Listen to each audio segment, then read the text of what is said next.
Good evening, everyone. Welcome tonight. We'll get started with the tonight's City Commission for the City of Eldorado, December 3rd, 2018. First thing on our agenda would be roll call. Mayor Haynes. Present. Commissioner Guthrie. Here. Commissioner Lewis is absent this evening. Commissioner Badwick. Here. And Commissioner Wilkinson. Present. Thank you. Invocation by Reverend Mickey McCorkle. Is you present? If not, then I'll lead everyone. If you join me in invocation, thanks. Father, we thank you for this day. We thank you for the opportunity to gather here. We thank you for the many blessings that we enjoy in the city of Eldorado. We want your special thanks today for all of those we're going to honor, for their commitment to public service and their time. Lord, we also ask your guidance by this council that we may do your work.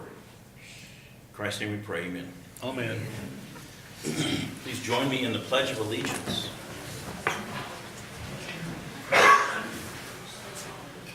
I pledge allegiance to the flag of the United States of America and to the republic for which it stands, one nation, under God, indivisible, with liberty and justice for all.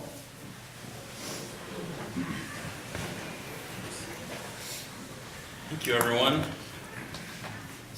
This is a fun meeting for all of us. We get to recognize a lot of great service. We have several service awards, 10-year, 25-year, a 30-year, and am I reading this right, a 45-year recognition? That's amazing, thanks. And then the honor of badge pinning tonight too. So this is going to be neat. With that, Tabitha, would you tell us how you would like, or David, tell us how you would like to handle the awards? The department heads are lined up and ready, and so they will call individuals up as they come and do it here at the podium if you would like to come forward. We'd like, I think, as commission come around front and shake hands as it come through. Absolutely. I think that'd be great. Go down in front. Thanks.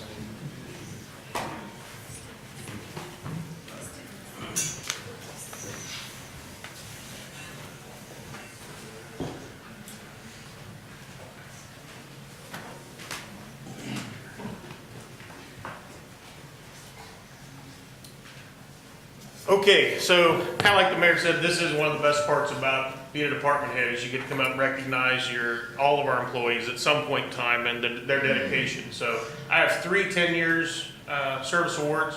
Let's start with Deacon Davis first. As Deacon comes up, I had the guys and gals write their own so that I didn't miss any children's names or wife's names or if any of those things changed. Come on over. And so they also did, but what they didn't write was they didn't write anything fun for me to say about it. And so I get to ad lib a little bit there. Now, Deacon started with us in 2008, and we've had good times. We've had some rougher times. Of course you do. But all in all, I will tell you, I've seen Deacon mad enough he could chew up and spit out nails. But I've also seen a guy with a huge heart that'll do about anything for his coworkers to get through the day. So here's what Deacon says. Started with the sanitation department January 4, 2008. But I'm going to tell you, Deacon didn't write this. Deacon had some help writing this. So wife Janice, sons Ethan and Aiden, and daughter Willow. Deacon enjoys fishing, hunting, camping, spending time. Do I really need that? Gotcha. Fishing, hunting, and spending time with his family. It says, I'm grateful for the city of Eldorado, to the city of Eldorado for the best job ever. Well, we appreciate everything that Deacon does for us. Deacon's one of those guys that you can count on when the going gets tough. Deacon makes sure that it happens. So congratulations.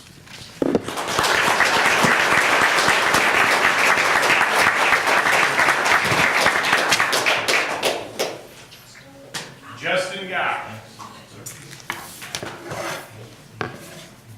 Justin is probably one of the most modest guys about what he does. for the city of Eldorado. Justin is a refuse lead man. He's the guy that goes around and picks up your trash and recycle.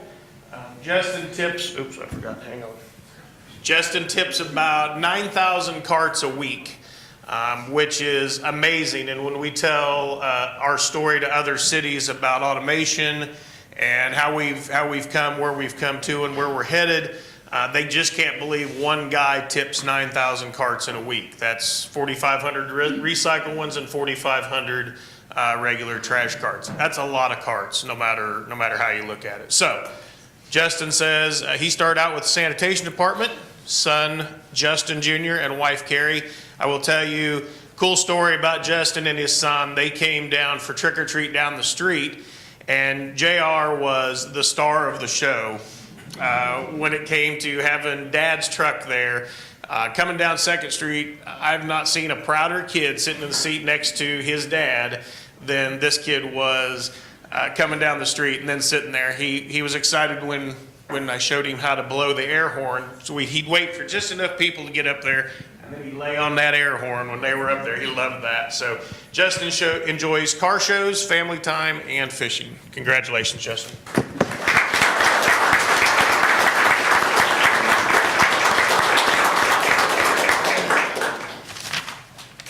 And the last of my 10 years, Donna Sharp.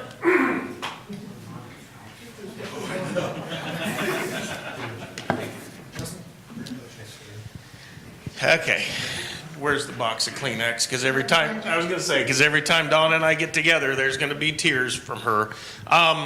Donna is probably one of the most compassionate people that I think we have working for the city of Eldorado. Donna's got a tough job. Not that the rest of our jobs aren't tough, but when it comes to dealing with our furry little 4-legged critters, that's a tough deal to have to do. So Donna goes way above and beyond the call of duty in trying to find these guys homes, to rehome them, to get them back to their owners. I mean, she is, if you want to know something, she is probably the best Facebook stalker in the world. If you ever had a black and white cat, she's going to call you and find out if this is yours. So if you ever want to know anything, Donna's also a PI. She's Facebook PI in her off time. Donna's been at the shelter for 10 years. She was hired there, and she has stayed there for 10 years. And I'm going to read this, but I'm going to read it reluctantly. No, I'm not. I'm just kidding. Donna's husband, Dwayne. Sorry, Dwayne's not here, so I don't have to worry about it. Children, Tabitha, Malia, and Ronnie, and 8 grandchildren. Donna enjoys, and this is where it gets interesting, Donna enjoys cross-stitching, reading, spending time with family, and our dogs, Lily and Junior, and spoiling my grand puppy, JJ. So anyway, Donna, thank you for what you do for the city.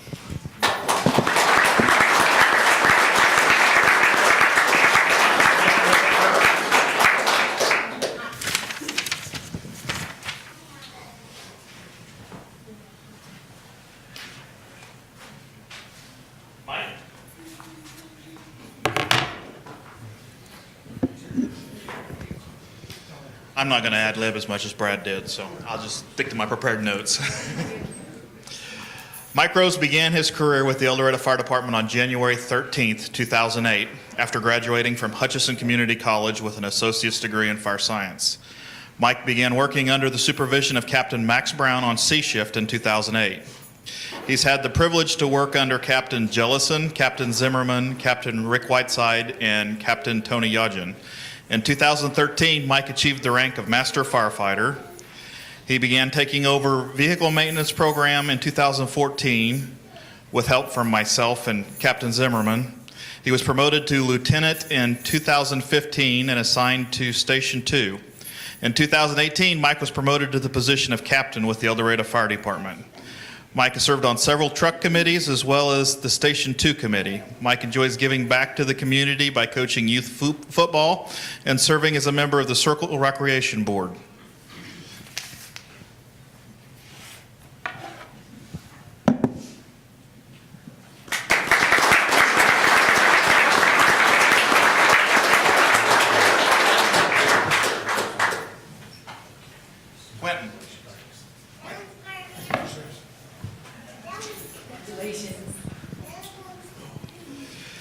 Quentin joined the Eldorado Fire Department in January of 2008. During his time on the department, he has gained certifications in Driver Operator, Fire Officer 1, Inspector 1, and has been promoted to Master Firefighter. His favorite part of the job is being able to help others in need. During his free time, he enjoys spending time with family, fishing, and reading. He would like to thank the community for a great 10 years. He is looking forward to many more years serving in the city of Eldorado.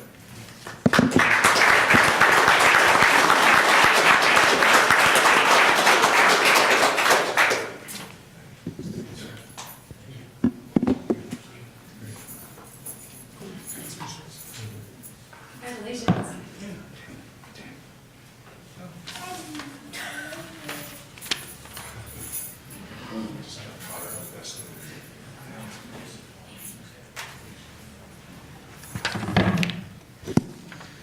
This is the first award that I've had to give, so I don't really know how to do this for my. Anyway, so I have Tammy Shaffer. Tammy is our finance director here with the city, and so she was one of the first folks that I met as I came to the city of Eldorado as we were trying to learn the budget and figure out what was what. But I remember a distinct story that I have as I was sitting there trying to figure out what am I going to say about Tammy. I believe it was day 3 of my arrival, and Tammy prepares this report that I get once a month, and it's a financial report, shows the revenues and expenditures for all of our funds and cash balances and things like that. And I remember the report was sitting there on my desk, and I just happened to be glancing through it, you know, like, oh, this is my 3rd day, I need to find out what's going on. And I remember looking down and I saw the sewer fund, and I'm like, holy, what's wrong with the sewer fund? So I hightailed it down to Tammy's office, which was only, I don't know, 50-some feet down the way. And I'm like, Tammy, what's going on with the sewer fund? And so then we got introduced to kind of all the finances in the city together. And so that was kind of the fun story with that. Tammy's been instrumental in helping put together plans to help address situations like the sewer fund and numerous other things. I think one of her hobbies has been trying to figure out ways to solve Prairie Trails golf course and how to reduce the transfer from the general fund on that. So she's had some fun with that. But she's worked for the city since 2008. She began as the assistant finance director and was promoted to finance director in February of 2011. She has a Bachelor of Science in Business Quality Management and with an emphasis on accounting, and is also a graduate of the KU Certified Public Managers Program. Tammy has been married to Rodney for 12 years, and she has 2 grown sons, Colt and Bryce, as well as 4 wonderful grandchildren. Her hobbies include gardening, traveling, and reading.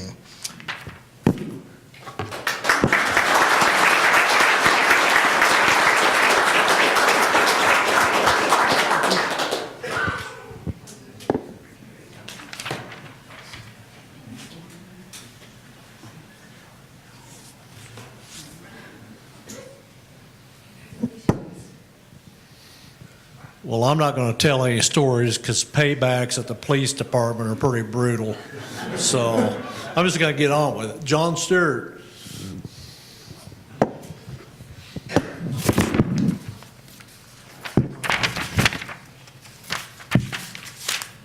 Lieutenant Stewart was born and raised in Eldorado. He graduated from Eldorado High School in 1990. After graduating high school, Lieutenant Stewart enlisted in the United States Navy in 1991.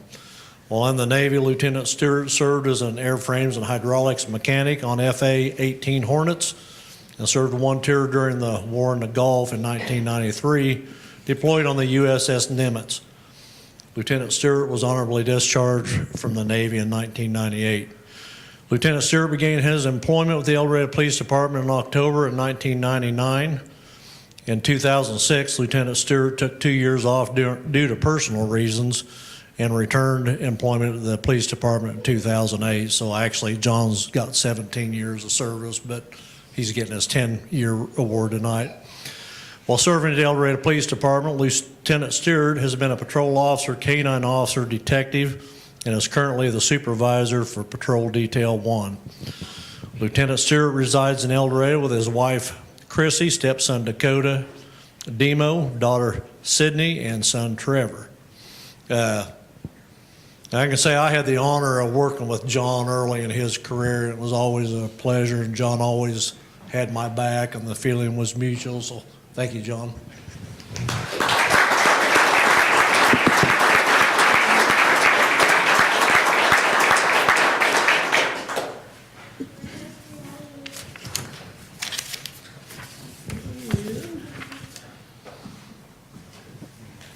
Kenneth DeMott.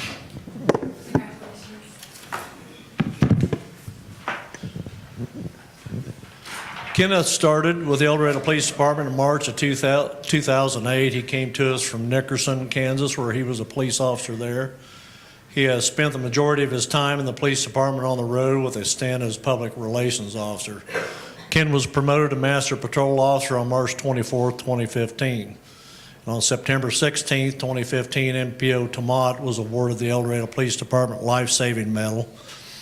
Ken Tomat was able to dislodge an item from the throat of a toddler who was choking. Ken has been responsible for organizing several community events, community policing events such as National Night Out, Movie in the Park, Coffee with a Cop, among others. He enjoys spending his free time with family and friends at the lake and doing woodworking projects. And he's a techie. When we need some immediate assistance, we have a problem with a computer or other device, we say, hey, Ken, and he does a really good job with it because most of us don't understand it. So anyway, congratulations, Ken.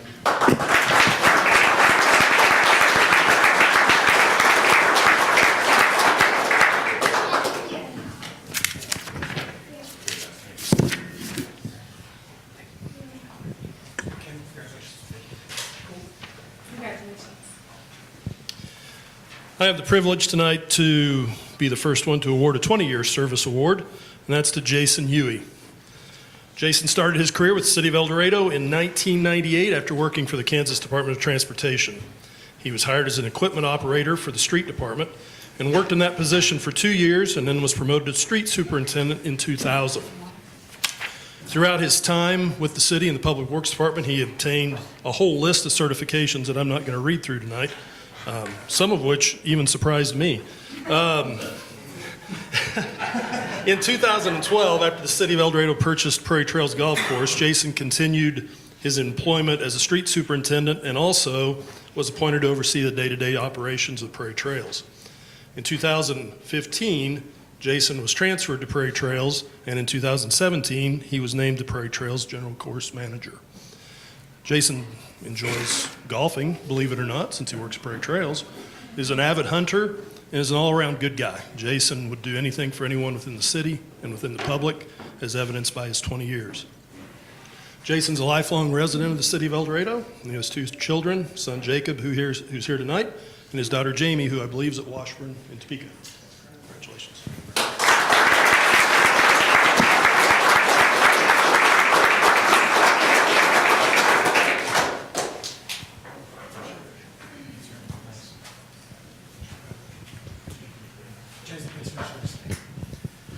Okay, I'm back up here again, this time for the 20-year award. Tony, if you'll come forward. Deputy Chief Tony Yodgen began his career as a volunteer firefighter with Eldorado in August of 1995. He was hired full-time in January of 1998. Tony's had the privilege to work for and alongside some of the best people in the fire service. Over the years, Tony promoted through the ranks of rookie firefighter to his current position as Deputy Chief. Tony's done so with the support of his family, his wife Sarah, daughter Bailey, and stepdaughter Taylor, whom he gets to spend more nights and weekends with since he's been promoted this last year.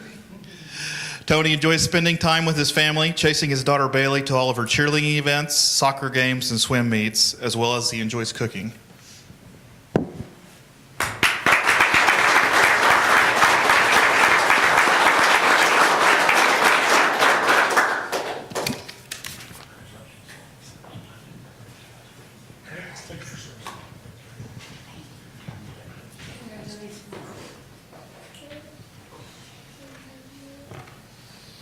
Okay, I got one 20-year award to hand out, Chad Young.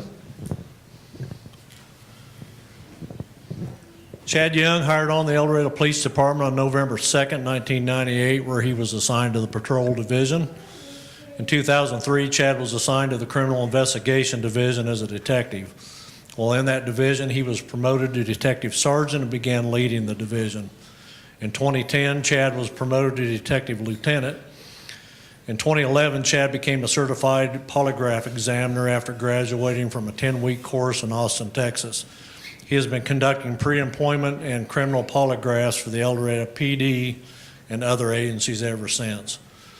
About 3 years ago, Chad also completed the KU Certified Public Manager course.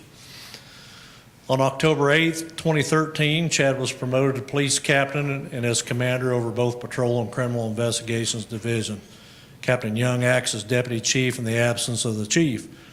Chad is married to his wife, Crystal, and has 2 children, Dylan and Tori. Chad enjoys hunting, fishing, and spending time with his family. And Chad's another one I had the honor of working with on the street, and I truly couldn't ask for a better right hand. So Chad, congratulations.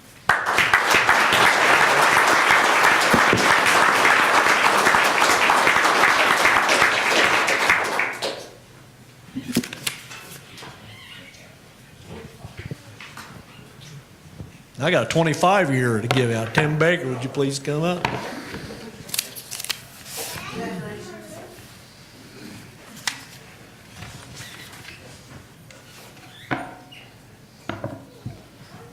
What can I say about Lieutenant Tim Baker? He's another one I've got a lot of stories on, so I'm not even going to start because paybacks would be terrible.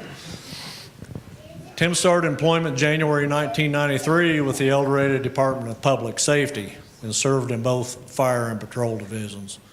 Not too many of us current city employees left that started in the public safety sector. So Tim transferred to the Eldorado Police Department in 1995 when the department split.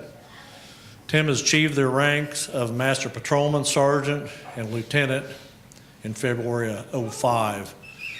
Tim is our current department range master. He's married to Meredith, has children Andrew, Tori, and Timmy.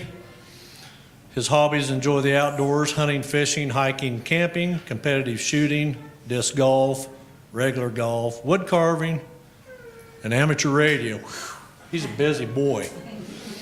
Miscellaneous accomplishments, 2 life-saving awards, 1 meritorious service award, department's Ready Medal, and he's frequently a Kansas Law Enforcement Training Center guest instructor. And other accomplishments, he's a certified commercial arborist. And Tim's another one. This is kind of a ongoing theme tonight. I worked with Tim a lot on the street a few years back, and it was an honor. And Tim's another one that he always had your back and still does. So I appreciate it, Tim. Good work.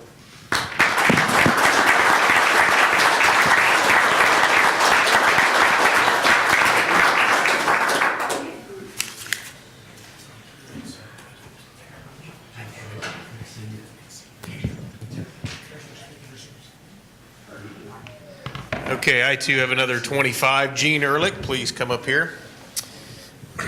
What can I say about Gene? Well, so Gene started out in '93 in the cemetery, moved his way through that other department, water distribution, public utilities department, and then came to Public Works in 2004, where he's an operator 3 today. Gene oversees day-to-day operations of, I wish I had a cool name to call our crews, like the police department, platoon, and those. But anyway, Gene oversees our stormwater division and our concrete crew operation. So there's things when you work with Gene that you learn. Again, I kind of be like Kurt, I won't tell very many stories about him, but Gene has a vocabulary all of his own when it comes to doing work. So you learn lots of new words. Some people in Vintage may have heard some of those. Nonetheless, Gene enjoys hunting, fishing, camping, passing along useful information to everyone on Facebook. Gene also likes to work on projects around the house, checking out antique shops, and working on 4-wheelers. Gene, thank you. 25 years.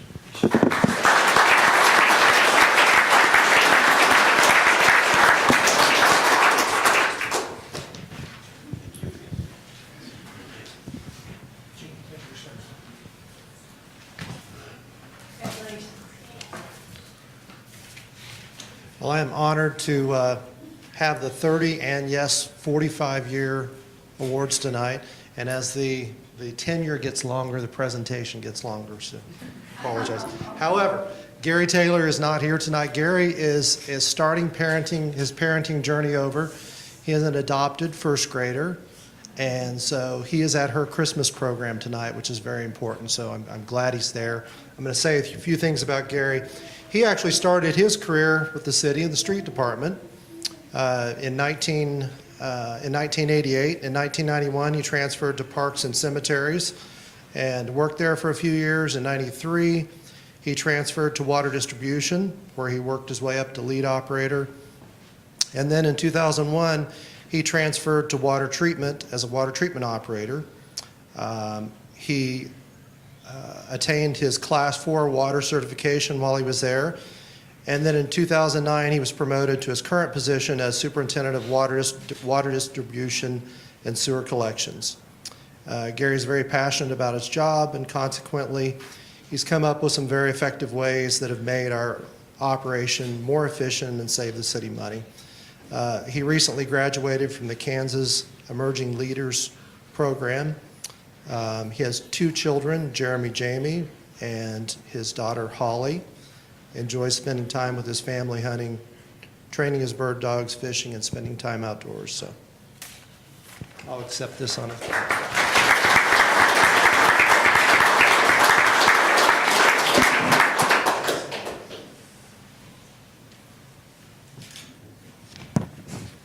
All right, now we're ready for Robert Simmons. Come on up.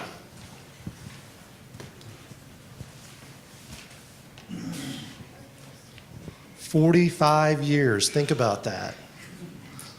And I had some fun facts when I did this before, and so I renewed my fun facts. When Bob began with the city in October of 1973, the hit songs were "Tie a Yellow Ribbon Around the Old Oak Tree" and "Bad Bad Leroy Brown."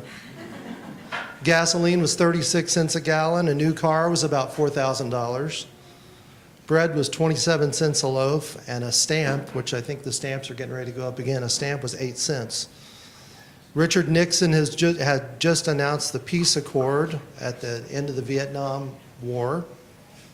And I asked Bob if I could do this before I started. So, there were no rural water districts when Bob began. We now serve 7 rural water districts. There were no rural water districts when he began with the city. 2 water towers have been added since Bob started working for the city. When Bob began, when we began with the city, he immediately started pursuing his water certifications. He holds a Class 4 certification in water. He's continued his education at Butler Community College and takes classes to enhance his knowledge of water treatment. He graduated from BCC and continued his studies at Wichita State University, earning a degree in teaching in 1989.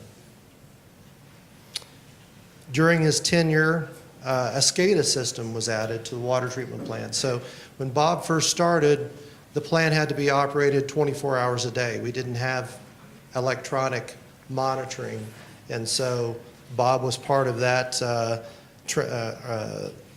transition from 24-hour shifts into a SCADA system that helps us monitor the water quality.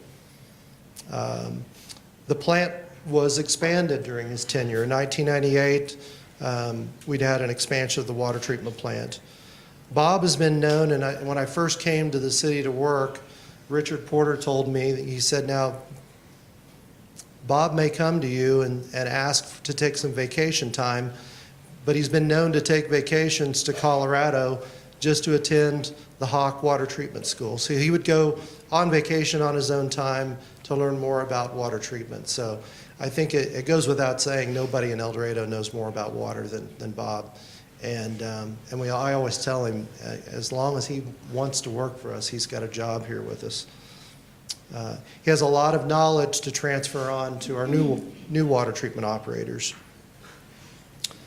Bob played a key role in obtaining compliance for our disinfection byproducts regulations that came on many years ago. He's came up with a lot of new inventions. Most recent, we're adding aeration to our basins, which, and I'm going through a lot of technical stuff that doesn't mean anything. I'm sorry, Brad, but it lowers, it makes treatment better. It gets rid of disinfection byproducts. THM's another regulated contaminant. Bob helped upgrade the water treatment plant filters in 1973. He was part of that. He developed and taught the water lab at the Walnut River Water Festival. And Bob, how many years have we been doing that? 20, 22? Okay. I knew it had been going on a long time. He was on the committee that that worked on zebra mussel protection when we found out we had zebra mussels in the lake. He laid the groundwork for the backflow prevention program that was mandated by the state. Before we built the new water reclamation facility, wastewater treatment plant, Bob was instrumental in developing the wetlands concept. He did all of the testing for the pilot wetlands. Bob is one of the most meticulous people I know, and when it comes to his work at the water treatment plant, and I think this ought to make you feel good about the water you drink and when you turn on the tap. I know it does me. So thank you, Bob, for all your years of service.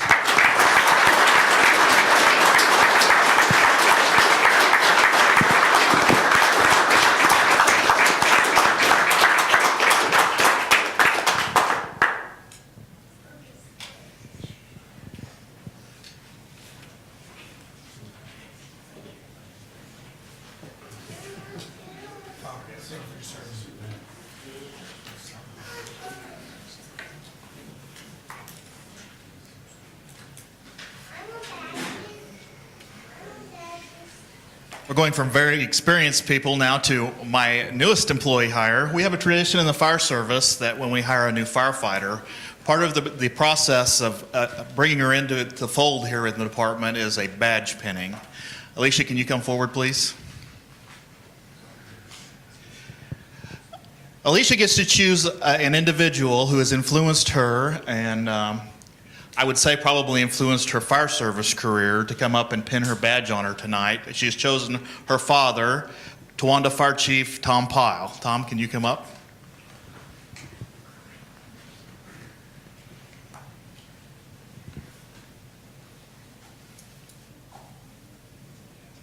It's time.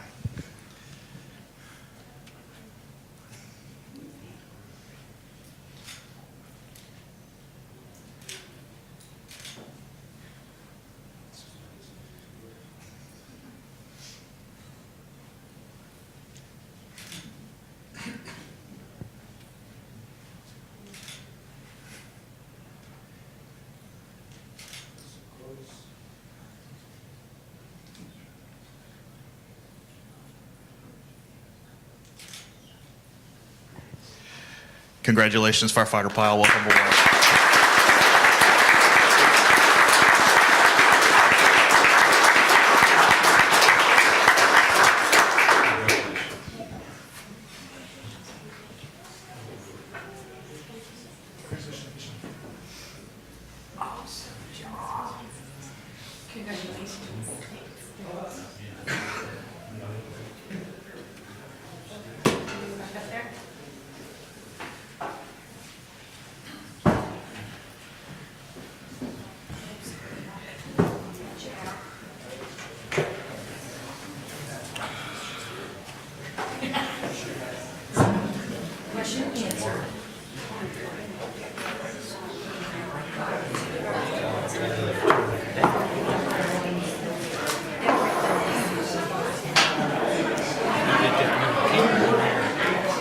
Thank you, everyone. Congratulations.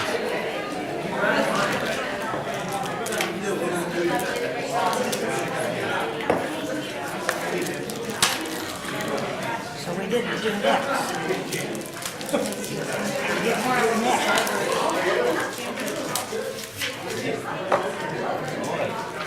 He's on there. No, I'm not. Yes, you are. No, I took me off. Okay, whatever.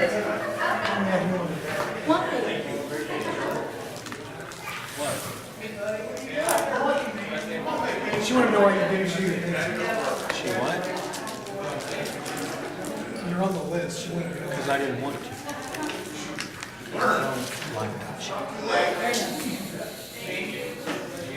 So, thank you, everyone.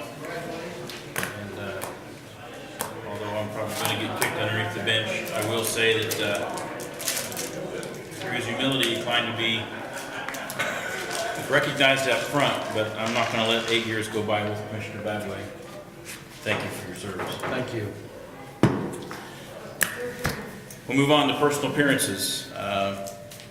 We haven't done, I guess. We don't have any personal appearances. We'll move on to public comment. Anyone from the commission wish to address, anyone from the audience wish to address the commission? I'm getting feedback on this. Yeah.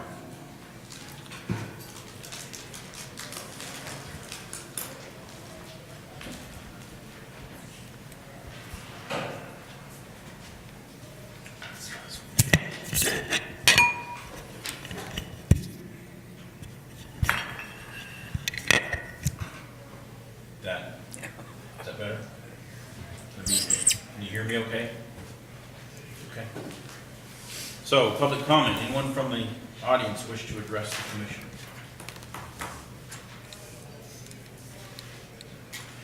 Being none, we'll move on to old business, which we have none.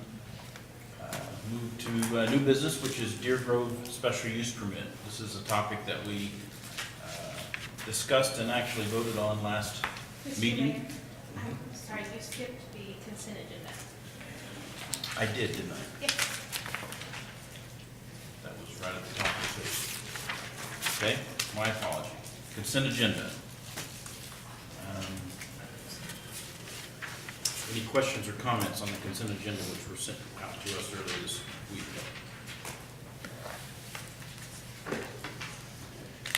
If there are none, I would entertain a motion. I move that the consent agenda as presented be approved. Second. Okay, so moved and second. Any further comment? All in favor say aye. Aye. Opposed, same sign. Motion carries 4-0. Now, I'm sorry, we'll move on to new business of Deer Grove, special use. This is an item we talked about last time in our last meeting and voted. Since that time, additional information came forth so that we had directed staff to do some verifications, which they have done, and we have, I think everybody has had a chance to see some of that homework that David submitted to us done by Scott and staff. So our what's ahead of us is either to affirm the vote that we made or to send it back to Planning Commission for further consideration. Those are the two steps that I see in front of us. David, do I see that correctly? Yeah, you almost all the way down. You have three choices. Now it's brought in front of you on a staff recommendation or a planning recommendation for approval. So your options are to affirm, to reject entirely with a supermajority vote, or to send back to the planning commission with express direction and express reasoning on what you would like them to consider. Reject with a supermajority vote. Correct, because you're overriding the planning commission. Okay, reject theirs, okay. If we were to send it back, do we need to rescind? If we were to send it back, do we need to rescind, whatever the word is? Rescind. Yes, the vote that we had last time. That may be a good question for Tab. I don't think so, No, because it wasn't. Well, if we Go don't, ahead. if we don't formally do that, then it's sitting on the books as an approved. What we would Ordinance. likely do is wait for the planning commission's recommendation if you did that. And once they came back with a recommendation, if it was for a different ordinance, we would then repeal that ordinance and replace it in one motion. And if they didn't come back with something, then we would repeal it later. But I wouldn't recommend repealing it tonight. Okay. Okay. If you're electing to send it back, she's saying she wouldn't recommend Okay. going through the repeal process tonight, right? Right. I guess I still have, talk to me again about that procedure. I have a concern that if we don't, because it's voted and approved as it sits now, but. The but it's- ordinance is not legal until it's been published, and we've held publication until you make a decision. Okay, thank you. I guess my thoughts on this for the commission. I went back and watched the video of the tape session of the planning commission, and I have some concerns about procedures. I would, right now, I'm in a position to send it back so that it goes through a more defined procedural process.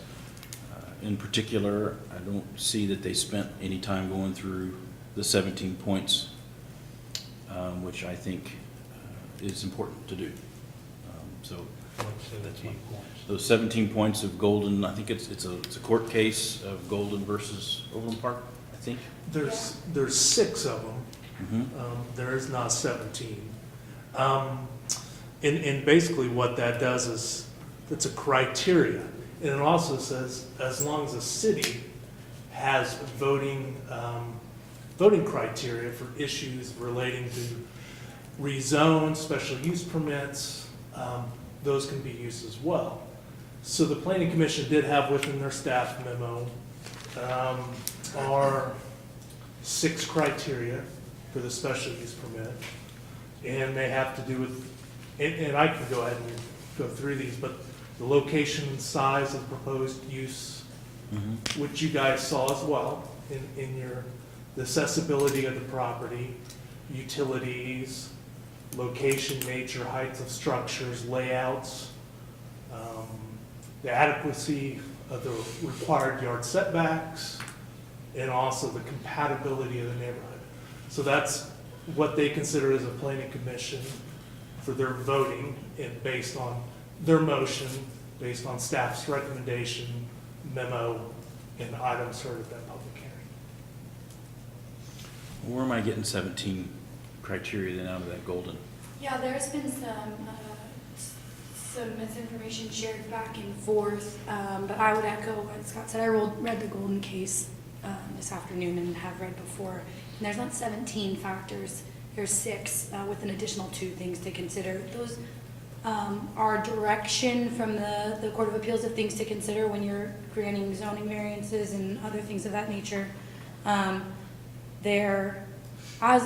you'll have to correct me if I'm wrong, Scott, but as I understand it, our special use permit factors are more restrictive or more narrow, or require more of a narrow consideration than the Golden factors that are listed in that case. So that analysis you can see, as far as I can tell, I have not watched the video of the planning commission, but in your packet as part of it, you were provided a planning commission, the staff memo that was sent to planning commission. So as far as I understand, when I'm talking to staff, that's how they present those factors to the planning commission when they're having these types of cases. So yes, there are factors to consider. The Golden Court does give factors. I don't know that there are 17 of them, but there are some. There's also other things on top. The special use permits are unique because you're allowing a unique use to a property. So there's special considerations. And with our zoning regs, there are things like parking requirements, power layout, buffer. They have to have a 30-foot wide buffer from uses. So the applicant is putting up a privacy fence and planting cedar trees and has a 20-foot entrance road. So that's part of their buffer. There's other special criteria and special use permits above those 6 things. So those were considered as well. Okay. Any other questions or comments from the commission? The planning commission voted unanimously to approve, correct? Correct.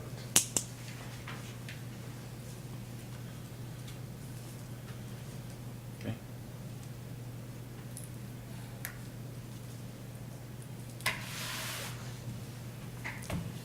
So if we were to send it back to the planning commission, it would be like starting all over again, right? Well, No, because we would have to send them back with specific direction. things that we want them to look at.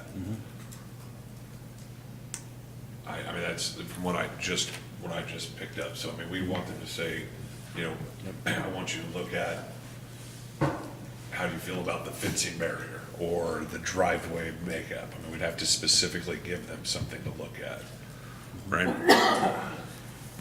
Yeah, you have to give them specific direction, or a specific reason why you're sending it back. So those are good examples of On a second time around. right, No, why you're sending right. it. You can't just send it back and say, think about this again. You have to say, think about this under these circumstances. So those are good examples of what you could ask them to do, or something that you didn't think was, a factor you didn't think was considered well enough, or, you know, whatever it may be. You need to send, the ordinance requires that you send it back with a reason.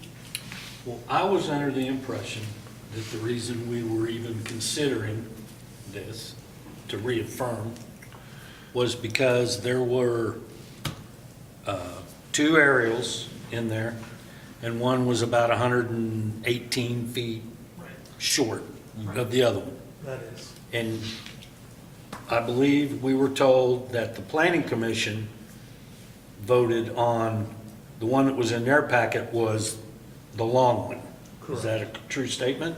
Yes, the 100% accurate information was given to the planning commission.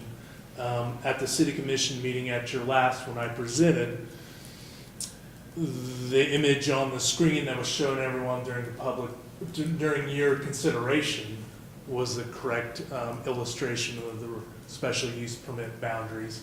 However, one of the maps within your packet was that shortened area that was incorrect.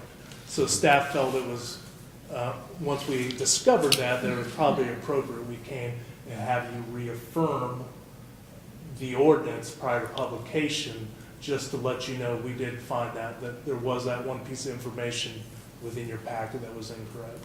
But the legal description matched the larger tract, The correct? legal description in the ordinance was correct. Okay. And just for clarification, to turn this down, all 4 of us have to vote to go against planning commission. So it has to be a supermajority. Correct. But it only takes 3 to reaffirm. Supermajority of the whole commission or supermajority of the present commission? Supermajority of the whole commission. The whole commission. I'm sorry, your second question? So, but only To takes reaffirm. 3 to, Yes, it only takes- Just a regular majority. okay. But it does take affirmative action. That's correct. It does take affirmative action now? Yeah, we gotta approve it. It's been approved, right? Well, I mean, I was thinking, it has been, yes. so we either send it back or we do nothing and it's approved. We're just asking you to reaffirm. Okay. With the understanding that that one document within your packet last week was Okay. incorrect, and that you are all comfortable with that. Okay.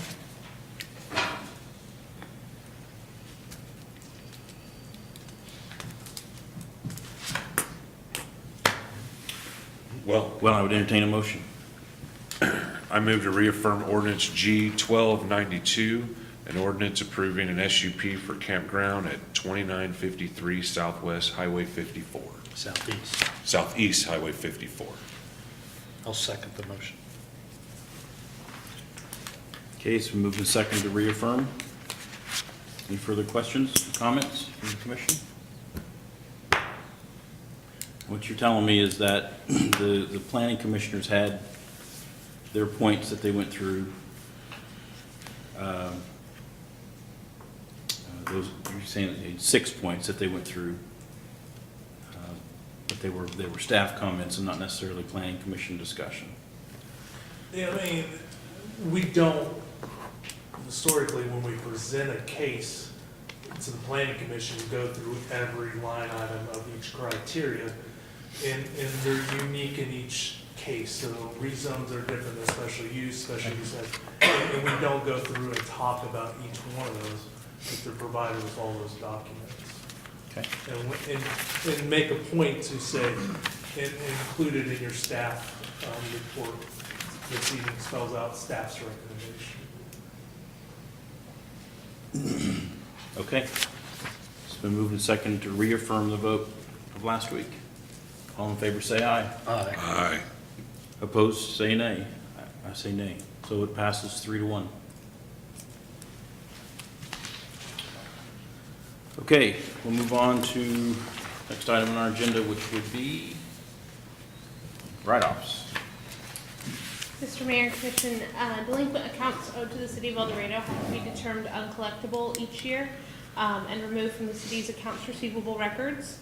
A list delineating each account will be filed in my office.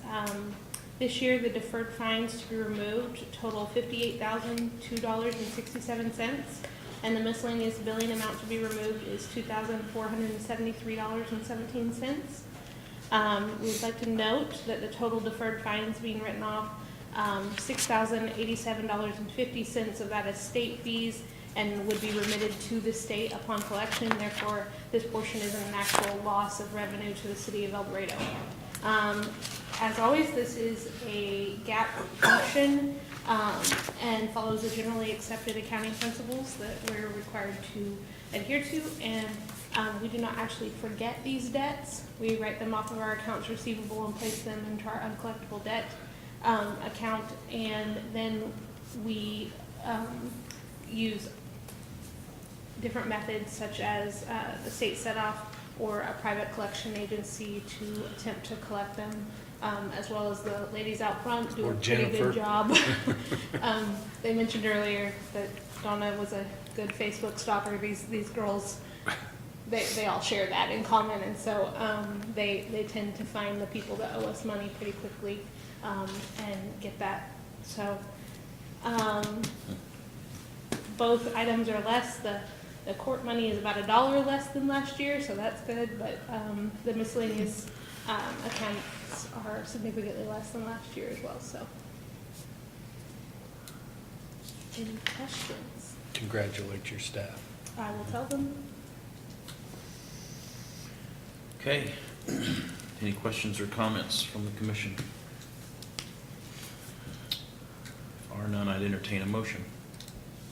I move to deem uncollectible the deferred fines accounts in the amount of $58,002.67 for 2018 and miscellaneous billing accounts in the amount of $2,473.17 owed to the city of Eldorado, to remove same from the accounts receivable records of the city, and that a list delineating each account be filed in the city clerk's office. Second. Okay, it's been moved and seconded. Any further question or comment? All in favor, say aye. Aye. Opposed, same sign. Motion carries 4-0. Next thing on our agenda would be playground equipment bids. Mr. Mayor and Commission, the city of Eldorado received playground bids for the library and Gordy Park in October. And our first plan had been to send those to the Parks and Rec Board and have them review designs and then submit to you for bid approval. However, the Parks and Rec Board did not have a quorum this month, and so we were unable to do so. So we are asking that you approve the bid. The lowest bid was from Game Time, or what they also go by Cunningham Recreation, but they provided a total of 6 designs, and so we will take those designs to the Parks and Rec Board and allow them to choose the design. But this bid allows us to have a little bit of money left over to do ground cover, borders, those kinds of things, the site prep that we would need to do. For them to come out and do that, it's about double the cost, what you see in front of you.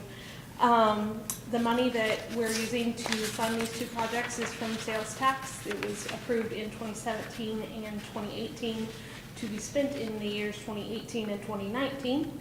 And so we had $40,000 for each park. We're going for a younger age group at Library Park, 2 to 5-year-old, right? And then Gordy Park will be 5 and over, that kind of equipment for each place. and so hopefully get some new playground equipment. Gordy Park is in dire need of that, and the library park equipment has seen better days as well, so. Is this to replace the wood juggle gym that was built by the honor camp, or? Yes. Okay. So the Parks and Rec Board is going to be given the 3 options for both the library and the 3 options for Gordy. Yes. And so with those dollar amounts on the options, it could be less. It could be less. We're asking that you approve up to that amount for the bid. That is the largest 2 bids combined, but, you know, they could pick either. I think the one that we like is actually a combination of one bid and another bid that they didn't actually submit together. And so staff will talk to them about that, but that'll actually be a little bit less than that. Okay, so it's up to I believe the motion says. some thousand.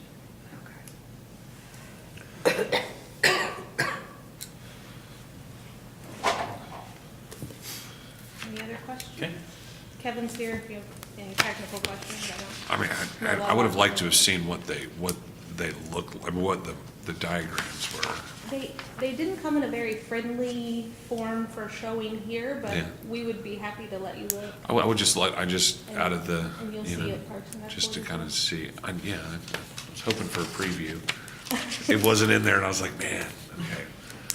We can definitely work on scanning that in. How big are we talking? Same size roughly of what we're taking down? I believe they're close, because we gave them the measurements for what's in. Existing. The, excuse me, the library playground equipment would be very similar in size because we want to reuse the same area that we have at the library. Gordy Parks would be a little bit, it's going to have a different shape. Okay. It's going to be approximately the same size as the wood equipment that's there. It won't be identical, but it'll be very similar. Okay. Thank you.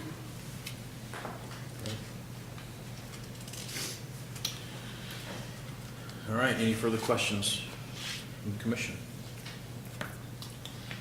If there are none, I'd entertain a motion.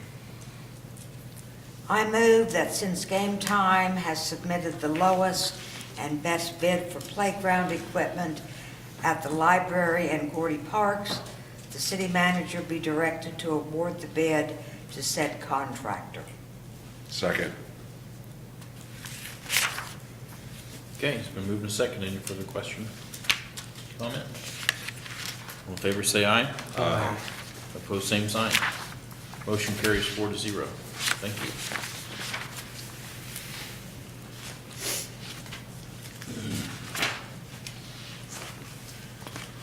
Next on our agenda would be reports from the city commission.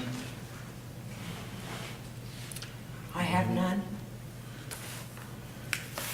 Nick, you have any? Oh, no, we haven't had a meeting. My meetings have not happened, all didn't happen at the end of the month, last month. I do got a couple things. Street cleaning at construction sites. I really feel like it's not been the best. Like right on Central front with the new Taco John's. I kind of feel like I've seen it more than just there. I've seen it in different spots. Up would be north of Sutherland's in that area. I've seen kind of where those. I would like. I just want to bring that. But we should maybe stop by, take a look at those places, and have a chit chat with them. I don't know how to explain it. Plane WTF. We have a plane on Central that went flying on its own.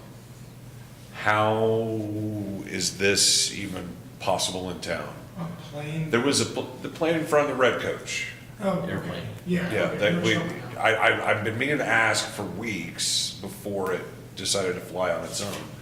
But that we allow people just to put a plane in their front yard? I'm somewhat confused. went and flew by itself? On the wind, on the, The okay, wind picked it up and moved. okay. Oh, okay, I got you now. You noticed that plane was, that was there. Yeah, and then it was not there. Okay, well, I guess my first question is how is it that someone can just put a plane in their front yard? Is that, I mean, people have to get a special, come up and talk to us about getting a building that's a foot taller or even a fence a foot taller. How does someone get to put a plane in their front yard? They just did it without talking to us. I mean, Okay. one of the concerns definitely would probably be how's it gonna be tied down? How's it not gonna become airborne? Yeah. And damage adjacent property or your own? Mhm. I mean, did we just, We did not allow it to happen. okay, well, and I guess that's kind of what, but in a way, we kind of did, because we didn't say, that plane was sitting there for like 2 months. Like, it unassembled, I'll fully admit it was unassembled for a while, but maybe we should be a little bit more proactive, I guess is what I'm probably pushing for, because that plane did take off on its own and, landed into another person's property. Luckily, nobody got hurt. So, I guess we haven't met since that happened. And then talking about playgrounds, I would like to make a suggestion with the Prairie Trails money deposit that we're gonna be getting from them. I would like to make a proposal that we investigate putting in a nice size playground, like kind of like what Augusta did. I've seen them many different places, just large, maybe the size of this room, just like a night at one of our parks. I think that would be a really good idea, especially that we're getting new equipment. I just would like to put that on the agenda and thought process to do with that money, especially coming kind of out of Parks and Rec. I'd like to put like an initial chunk into getting something nice built out of that. I had conversations over the holidays with a few people of what they thought, and that was kind of a consensus. More people said do that than do other things, so that's what I would like to put on the list. And that's all I've got. Okay, thank you. I don't have anything necessarily to report other than to thank thank the city for their efforts on the holiday parade and everyone who weathered the nearly freezing rain. Had an impressive turnout for the weather. So, and thanks to Santa for showing up. He even said it was cold. Can you believe that? That's all that I have for that. David, do you have any report from the city manager? Yeah, a couple things. So you all got an invite in the mail for Christmas with Friends. It's an event that the Department of Corrections puts on every year about this time of year. That event has been postponed. It was scheduled for this Wednesday. It has been postponed to next Wednesday. The governor today announced that that Wednesday will be a state day of mourning rather for President George H.W. Bush. And so offices of the state that are non-essential will not be functioning. So the Christmas with Friends has been rescheduled to the following Wednesday, which will be next week. So if you're planning to go, that has happened. Numerous city departments have been putting up Christmas decorations, as you may have well seen. So just want to give a little tip of the hat to those folks that have been out there getting the community ready, not only for the event this past weekend, but Christmas season in general. There's a lot of decorations that we have to get out and determine what works, what doesn't work, and get things out and get things spread out. And we have a very nice crew that does that, and just want to tip our hats to those folks. In addition, if you're out driving on 254 going eastbound or westbound, you may notice that the wetlands area around the Holiday Inn is a little clearer, and that's because the city Again, several departments, public utilities, public works, and Parks and Rec have been undergoing a cleanup effort to revitalize, well, not necessarily revitalize, but clean up the wetlands area, take down a lot of overgrowth that doesn't need to be there, just generally clean it up. We're also working to get the lights under the waterfall replaced so they're functioning, and a couple of other things that, just general cleanliness that needs to be done. The wetlands were getting to the point where it was kind of an eyesore.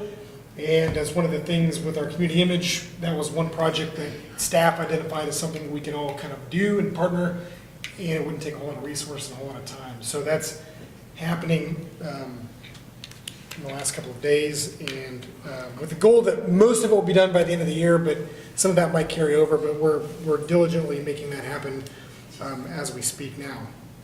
I expect to see Brad in there changing out the light bulbs. Kevin Leinert's actually been working on those. I want Brad in the water down there replacing him. I will make sure that he knows. Can we make that a threesome? Did three of us say They've that? got Brad long has to- cords, they drag them out a little bit. Tomorrow at 11 o'clock at the Civic Center, we will be hosting an Opportunity Zone luncheon. We've invited numerous people throughout the community with property in the downtown, property within the Opportunity Zone, banks, financial advisors, accountants, general people that might be interested in the information, but that also may have clients or know of people that may be interested in the Opportunity Zone incentives. So we'll be explaining the Opportunity Zone generally, as well as city incentives that we could also add to various projects that may occur within the Opportunity Zone. We're also going to have an expert at the luncheon from Posanelli Law Firm out of Kansas City, who has done a lot of research and has been instrumental in the Opportunity Zone explanation. Posanelli White, Posanelli. It's a law firm. you know, I think it used to be Posanelli White. Oh, I don't know that. I was just curious. It probably is the same. I knew someone that worked there, so. Okay. So that'll be happening at the Civic Center. We are expecting over 40 people to attend that event, so that's pretty good reception, and hopefully we can get some activity from that. The final thing that I have on my list, I don't know if it wasn't last week, it was the week before that. As you all know, we had maybe it was last week, a homeless summit to talk about homelessness. Pretty well attended event, lots of good discussion. Not that we need an answer today, but we definitely need to figure out what the next steps are. There was some discussion about a task force being formed, and so the commission will need to kind of talk about that, but we'll have that at an upcoming work session. But it was very successful. We had folks that represented the shelter and a couple of the proponents associated with that. We had the law enforcement was there kind of sharing that side of the issue. We had some folks from the general public that provided some of their thoughts on public safety and the importance of this from that perspective. So we had a number of different perspectives and opinions, but as you might imagine, no solutions, but the point really wasn't to ascertain solutions as much as it was to define the problem and then eventually work our way towards potential solutions. So you might start thinking about how you'd like to craft that moving forward, so we can kind of get that started at the beginning of next year. So with that, I'll take any questions that anybody has. I read half of what you sent me, Chief. I didn't get all the way through it, but I read about half of it. So it was informative. Thank you for sharing that. Yeah, thanks for sharing that. Generated a lot of interesting discussion. All right, anything else to go to the cause? We have on our agenda executive session for non-elected personnel.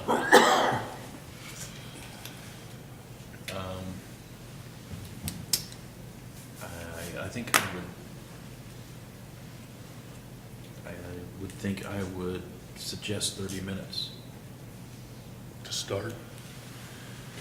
So we're looking at 10 after 8. Okay. 10. I move to recess into executive session pursuant to the non-elected personnel exception under KSA 75-4319B1 for the purposes of discussing the city manager's annual evaluation and to reconvene the meeting at 8:10 PM in the City Commission room. Second. It's been moved in second. Any further comment? All in favor, say aye. Aye. Opposed, same sign. We will move to executive session until